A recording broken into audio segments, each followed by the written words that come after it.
I want to talk about proofing your copy before you send it off to the client. You can be a sales letter, email, whatever you're doing. So here's my tips, work for me. First of all, print out your work. Don't try to proof it on your monitor. Then print it out and then go somewhere else in the house. Don't sit at your desk. Go and sit in the dining room, the kitchen, wherever. I don't know why that makes a difference, but for me it does. Then when you're proofing, read it out loud. When you read your copy out loud, first of all, you'll spot any typos that might be remaining. You're far more likely to see them when you're reading out loud. It just connects a different part of your brain. The other thing you'll notice is that when you're reading out loud, if you find a sentence that is not as good as it should be, you'll find yourself just, maybe not in your voice, but in your mind, kind of stumbling a bit. And you think, oh man, now I read it out loud, that doesn't sound as good as when I read it. So mark that and go back.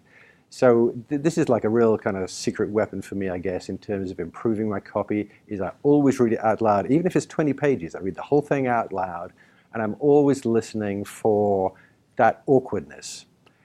There's another final point on this, is that when I'm doing that, the front part of my brain, my mind, is likely, when I come across a sentence or a phrase that isn't perfect, the front part of my mind will say, that's fine. And there's this little voice in the back of my head saying, no, it's not, it's a problem. And sometimes if I'm doing different drafts, I'm proofing, like reading out loud several times over the course of a day or a few days.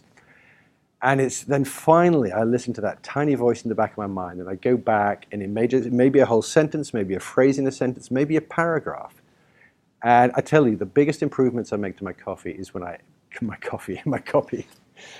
I finally listen to that little voice in the back of my head that is identifying little spots of weakness in the copy. So there you go. That's my tip on proofing.